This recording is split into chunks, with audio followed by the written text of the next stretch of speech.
یو ملګری دا پوښتنه کړې ده چې زمونږ امام د دوات په ځای باندې زوات وایي ولا الضالین، دې سره خو مونځ نه خرابېږي.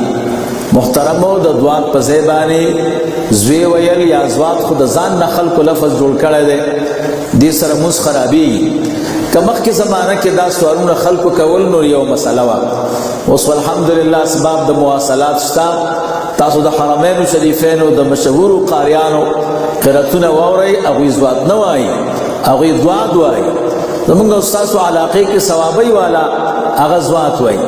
چې د چا ژبه د عربي څوک چې ماهران دي نو هغوی دوات وایي، او څوک چې عجم دي نو دوی وایي موږ صحیح ادا کوو.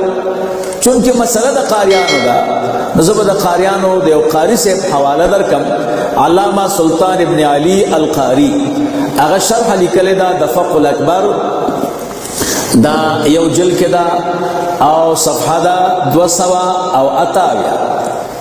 دې کې دا وایي